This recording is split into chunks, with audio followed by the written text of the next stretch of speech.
Yo, and we're live. Welcome to the Diren Kartal Show. 3, 2, 1, and welcome to episode 45.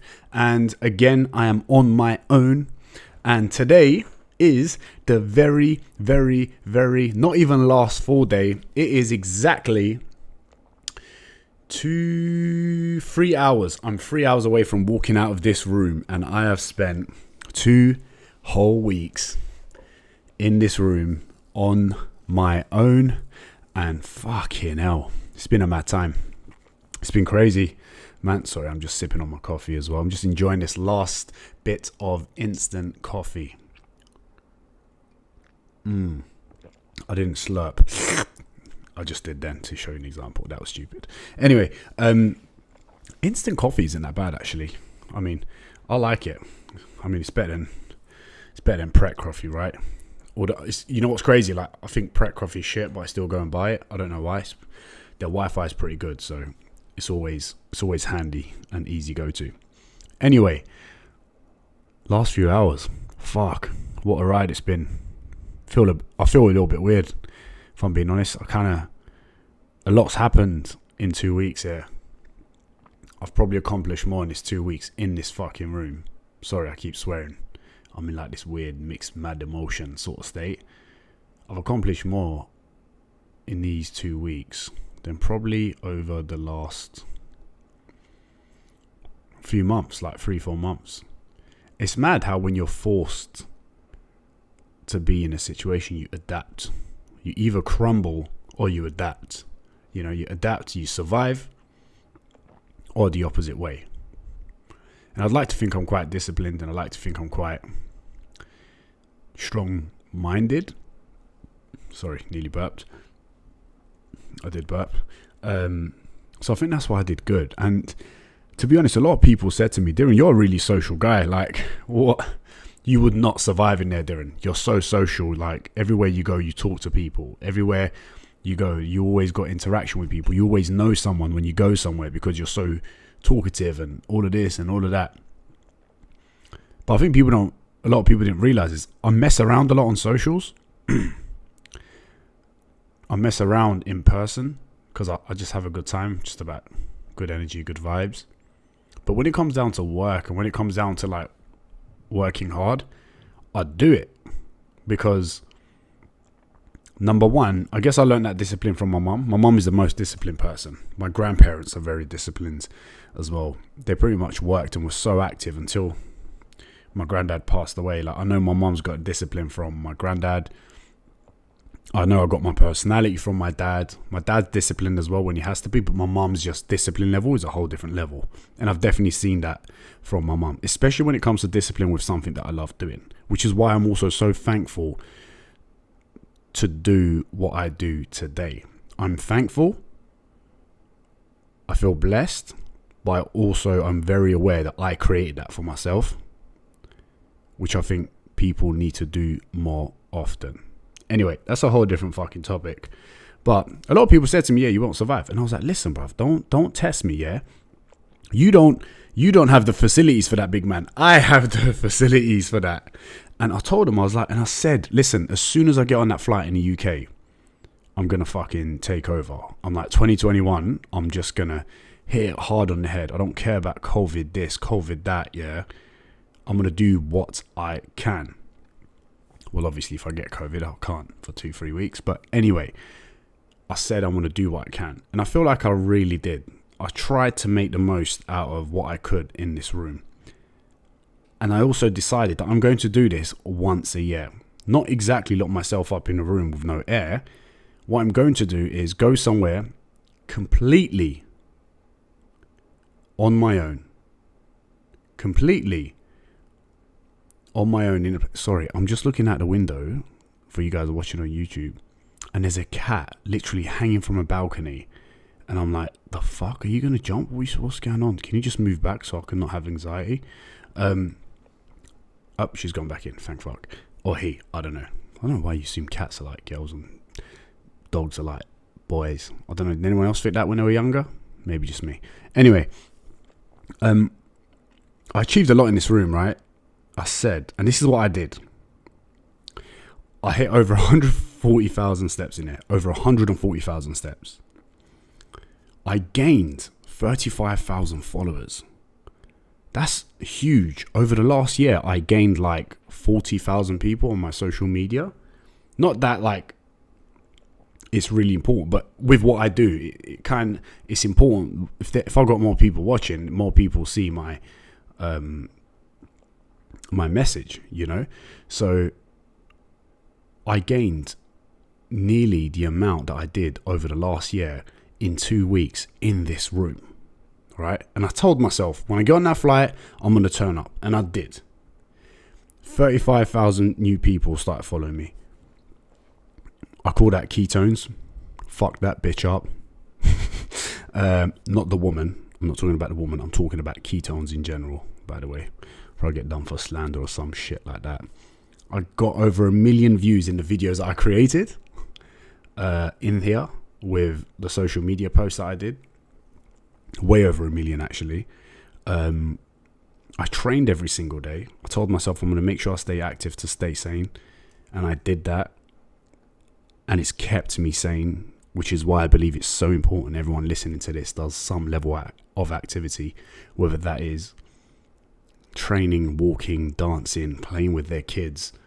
Like, it's so important. I can't stress how important it is. And I know, oh, Diren, Mr. Knee Up 24/7. Talking about getting active again. Yeah, because like being active, like it makes us live longer. Like it makes us live longer, you know? And I just think it's so important. And that kept me sane in here. That kept my mind ticking. That kept me creating ways to become more creative. For you guys watching on YouTube, you'll see I haven't got a window behind me. It's good lighting, so the camera's looking into the room. And it's not a big room. It's really small. And every activity I was doing, I was walking in and out, whatever I can. You got to wash the full cup, plate, whatever. Go in, wash it, bring it back. Take the knife, wash it, bring it back. Take the plate, wash it, bring it back. Messaging someone, you're on the phone, get your ass up. Go up and down until you finish your conversation. Any tasks I can do on the phone and not on my laptop, do it up and walking around, you know.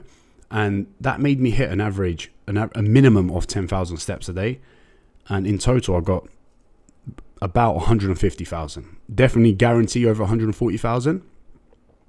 But which is over 100 kilometers in this room. That's pretty mental. I should walk the country or something. I know Ross Edgley swam around it. I should walk around it. At least I can story while I'm doing it, you know. Although, oh God, I don't know how he did that. Fucking hell. That looked tough, man. I rate him for it, but I couldn't do anything like that. Could probably walk. Probably get plantar fascia after. But anyway, I got on the BBC. Which is mental.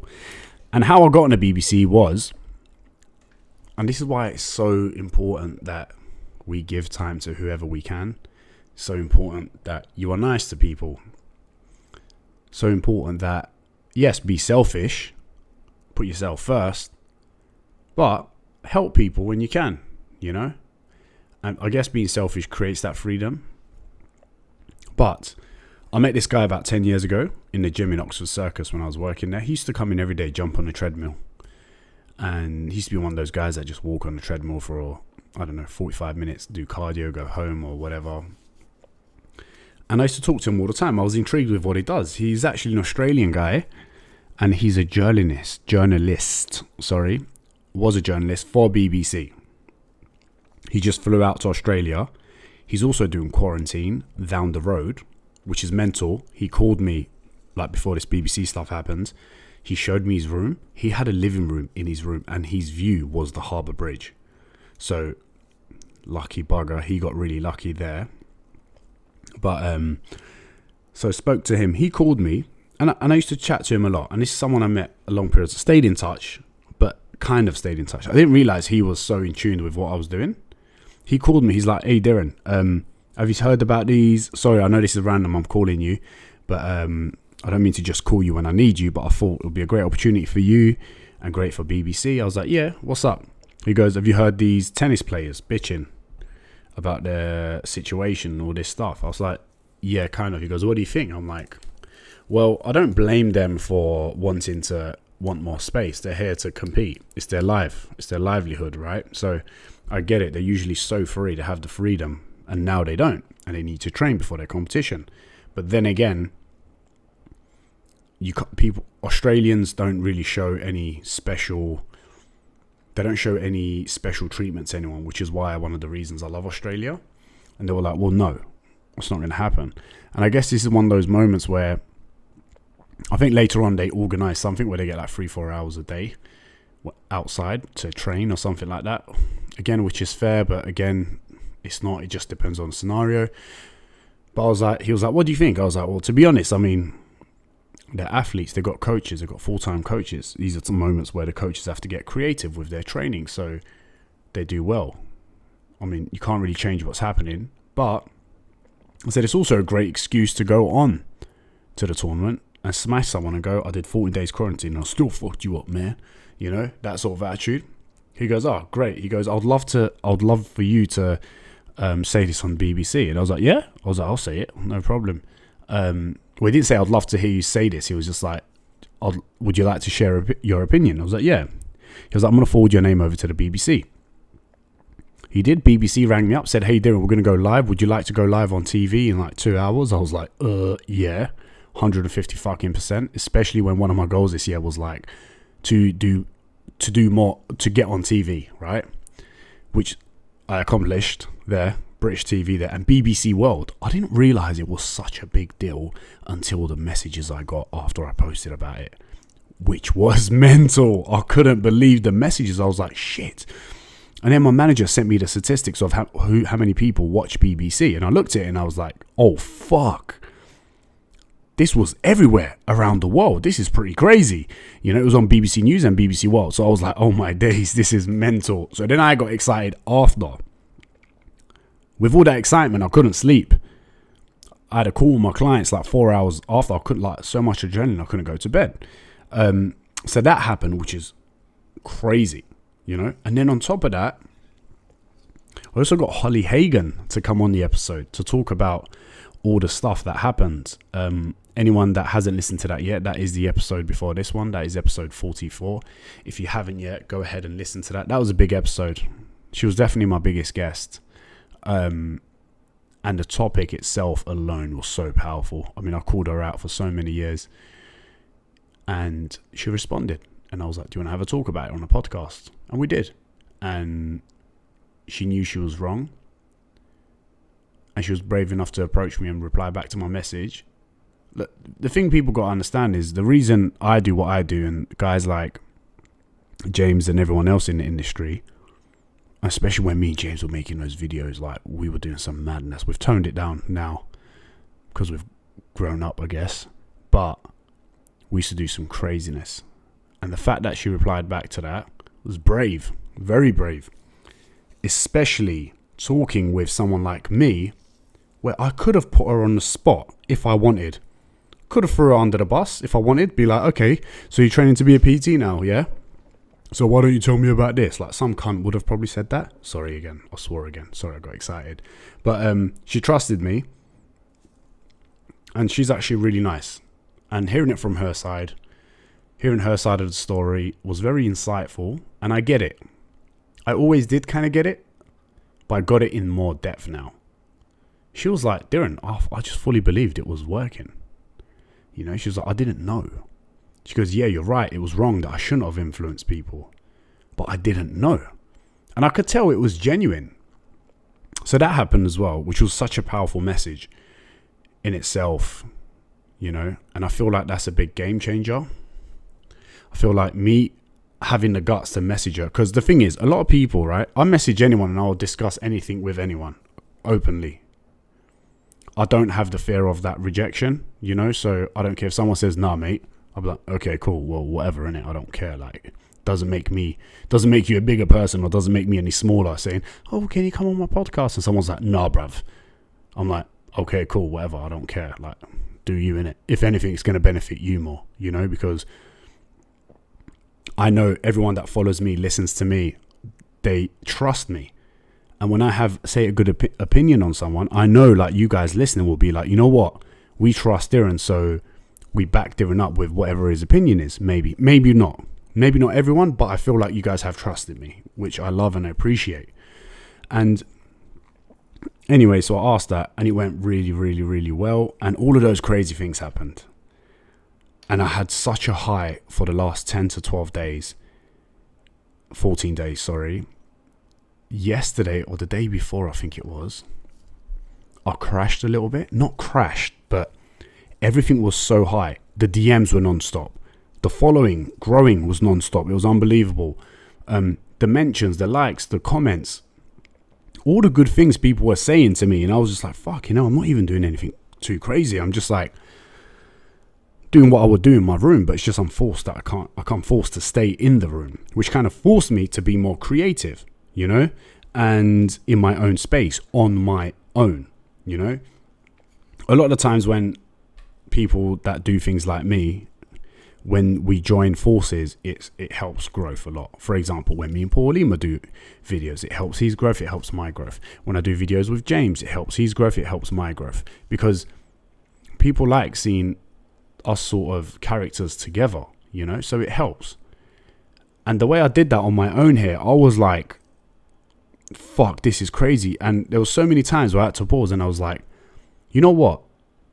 For the last year, everyone's been saying there's no growth on Insta. There's no this on Insta. It's all about TikTok. It's all about this. It's all about that. Mate, there is growth in everything as long as you are delivering the right thing.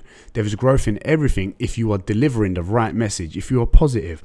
And the biggest thing that I saw is that people can see through you and feel that your vibe, whether it's a camera or in person, And I think people genuinely saw that I was like having a good time. If I was faking it, it would be pretty fucking obvious. Do you know what I mean? And like, if I was faking that happiness, those emotions, whatever it was, people would be like, fuck off, Diren, that's fake. I don't believe you. 1 second, I'm just going to have a sip of this water. I've got to make sure I'm hydrated. I've got jiu-jitsu later, which I cannot wait for. Anyway, so yeah. And it just shows there is growth in everything. It's just doing the right things. And when I was in the UK, I was a bit like, it was the longest time I have not traveled, right? I went to Dubai and but it was a lot with like, as in travel somewhere this far, where when I do these trips, usually these are moments where my brain just sparks. I get creative, I get this, I get that. So that obviously helped. And I'm just absolutely buzzing about it. And today being the last day, I cannot wait to go and fucking take over Sydney, Spice up Sydney. It's going to be a good time. And one of the reasons how I did all of this is I think having that mentality from my dad, I would say, from my dad, we worry about what we can't have so much instead of worrying what we can do with the things we have, and I think, I don't want to use this fucking poor card and all this shit, but poor people are happier, man. Like, people that are poor are happier. You go to Bali, you see these poor kids, they're happy with nothing. You go to Turkey, you go to these Kurdish villages, you go here and you go there. You realize people with nothing are happier. They have no stress, although they have nothing. Yes, yet people like us sometimes in the Western world, when we do have nearly all the things that we need to get by, live, survive, eat, be healthy, we're always complaining. So I just started looking at things with that sort of mentality, and I was like, fuck. Well, I'm in a 5-star hotel. It's not like I'm stuck in the trenches in fucking Iraq fighting a war, right? So what I'm doing is not actually like, oh my God, Diren, you're amazing or whatever. But I think more so people were showing love because I was being creative on my own. I think that was the main reason why people were being like, okay, wow, well done. But it's not like I was, again, in the trenches in war. But I just forced myself to keep myself busy, right? And it's something anyone can do. Just worry about what you have, what we have, and then just crack on. What I realized more than ever is, fuck, we can all have fun on our own. Yeah, I had an audience on social media, but I was doing that on Snapchat days when I didn't have anyone watching. You know, I was like, you can get creative. You can do whatever you want. You can have fun on your own. And whether you have one view, two view, or whatever it is, there is always people watching and seeing what you're doing.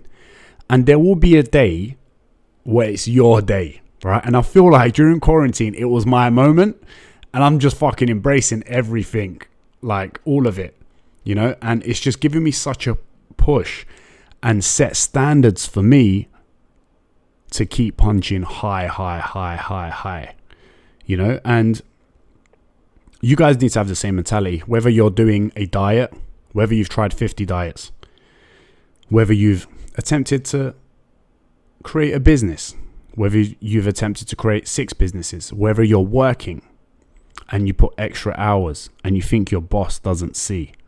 There is people that always see. There's people always watching.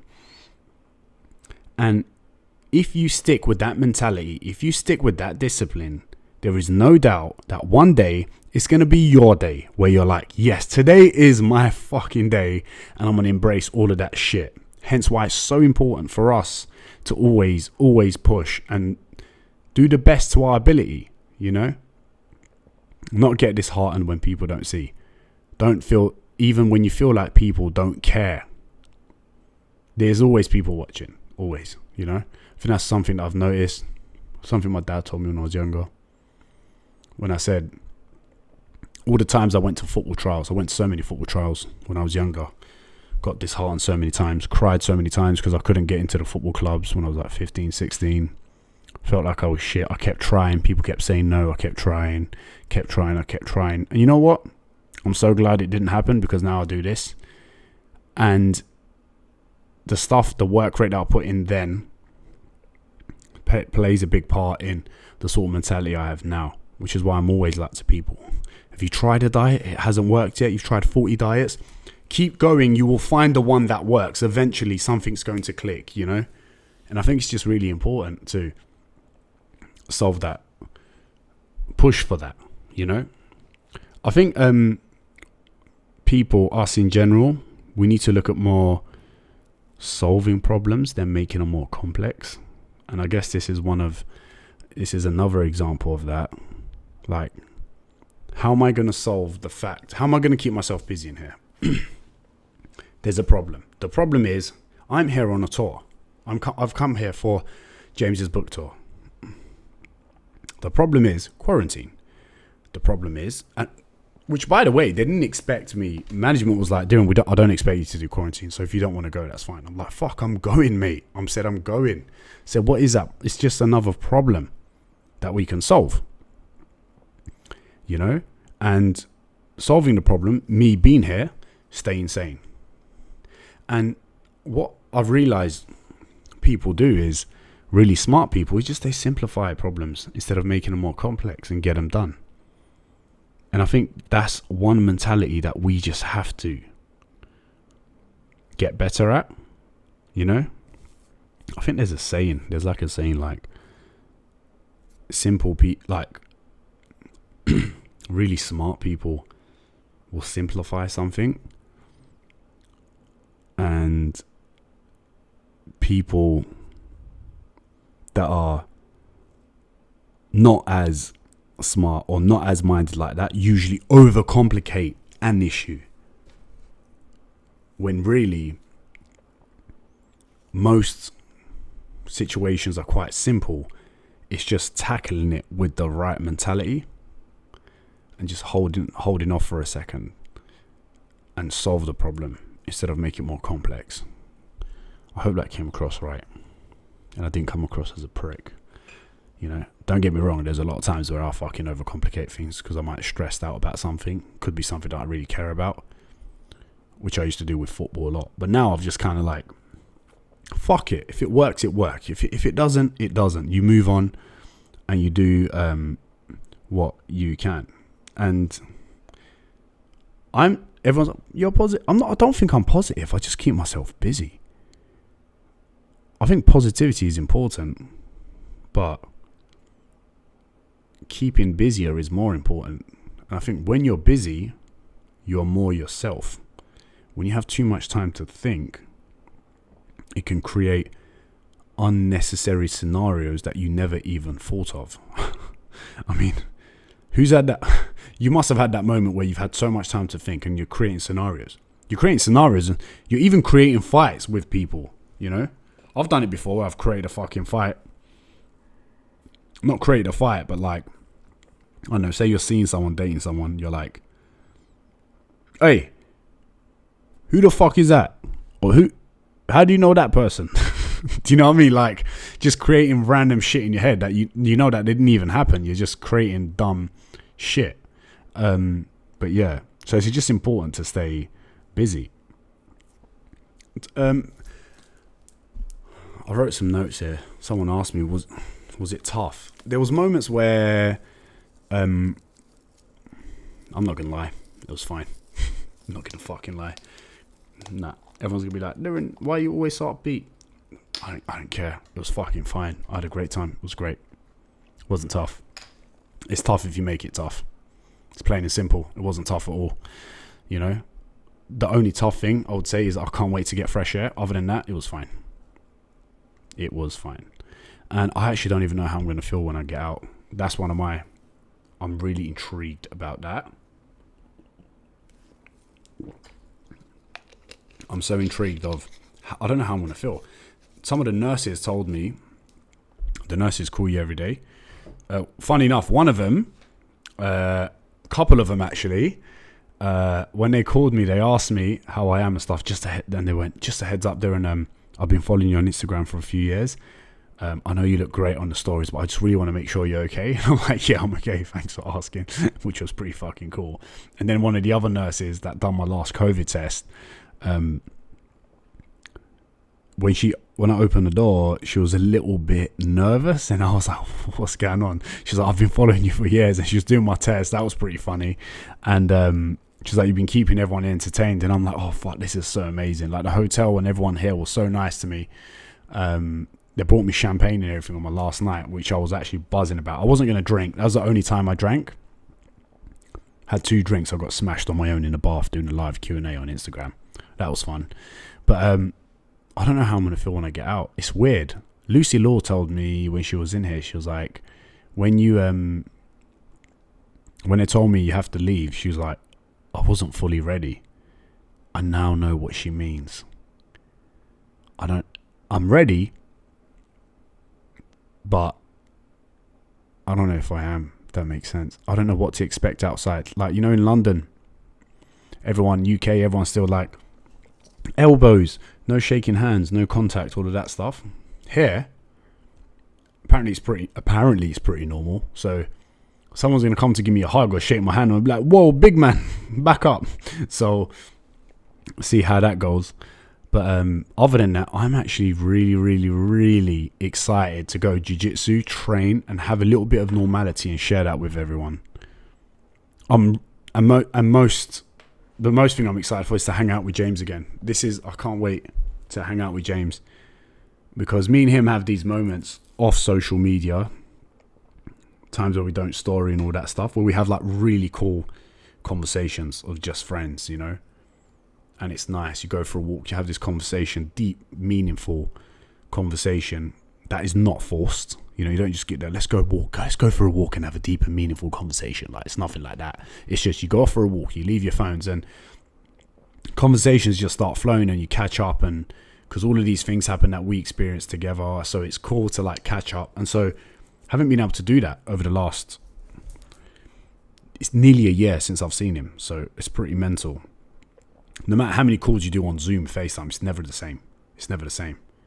Which is why I've never had him on the podcast. I'm not going to do a Zoom podcast with Smith. I'm just not going to do that. You know, it'll be in person. It'll just be like, record, go. What's going on, mate? That sort of vibe, you know. And I'm so excited for the tour. And anyone that's listening to this, that's coming to the tour, you guys are going to be in for a show. It's going to be so much energy. Especially with me opening the shows. It's going to be unfucking believable. And this episode was really just about I don't know. I guess this is like my diary. I don't really write. Social media and the content that I create and the emails that I send and the podcast that I do, I would say is my therapy. And I would say it's definitely kept me sane over the last 2 weeks. And I want to say thank you guys for listening, watching and sharing this with me, you know. It's cool because 25 years, 26 years until I was 26, 25. There was a long period of time where I was doing stuff that I knew I had potential to do other things, but I held back. And the minute I done that and the support that everyone showed along the way till now, and hopefully for a long time, because I've got a lot of plans in my head and I think it's going to be a big year and I'm going to make that happen. It's going to be lots of good times. And I just want to say thank you guys. I really appreciate it. And now, how long have I got? I've got 2 hours. No, 2.5 hours. And I'm really fucking excited. And I can't wait to get out. And it's just going to be such a good time today. So this will probably come out. Probably release it somewhere a bit later on. Don't know. But yeah, thank you for listening to episode 45. And this is the end of the Quarantine Chronicles.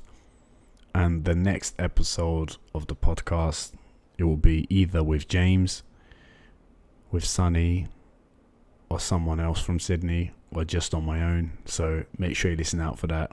If you haven't yet liked or subscribe to the channel, share it with your family and friends, because the London Joe Rogan is coming. Peace and love. Thank you guys for listening. Bada bim, bada boom. Thank you guys.